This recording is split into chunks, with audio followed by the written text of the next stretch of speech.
যে কোনো রকমের ভাপা খেতে আমার বেশ লাগে, তাই আজকে বানিয়েছিলাম বড়ি ভাপা।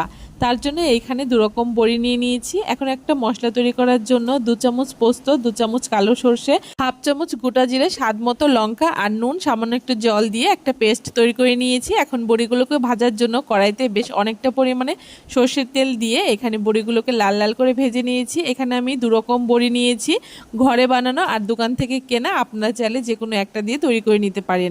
এখন বড়িগুলোকে ভাপানোর জন্য একটা টিফিন কৌটোর মধ্যে পেস্ট করে রাখা মশলা দিয়ে তার মধ্যে নুন, হলুদ, স্বাদ মতো চিনি আর বড়ি ভাজার যে তেলটা ছিল সেটাকে দিয়ে খুব ভালো করে মিশিয়ে নিয়েছি। আর তারপরে ভেজে রাখা বড়িগুলোকে দিয়ে খুব ভালো করে আবারও সমস্ত কিছু একসাথে মিশিয়ে নিয়ে উপর থেকে কয়েকটা চেরা কাঁচা লঙ্কা, কিছুটা সর্ষের তেল দিয়ে ঢাকনাটাকে আটকে দিচ্ছি। এখন বাটিটাকে ভাপানোর জন্য কড়াইতে পরিমাণ মতো জল দিয়ে বাটিটাকে বসিয়ে ঢাকা দিয়ে 15 মিনিট মিডিয়াম ফ্লেমে ভাপিয়ে নিলেই তৈরি এই বড়ি ভাপা। যদি কখনো খেয়ে না থাকেন একবার খেয়ে দেখবেন, দারুণ লাগে।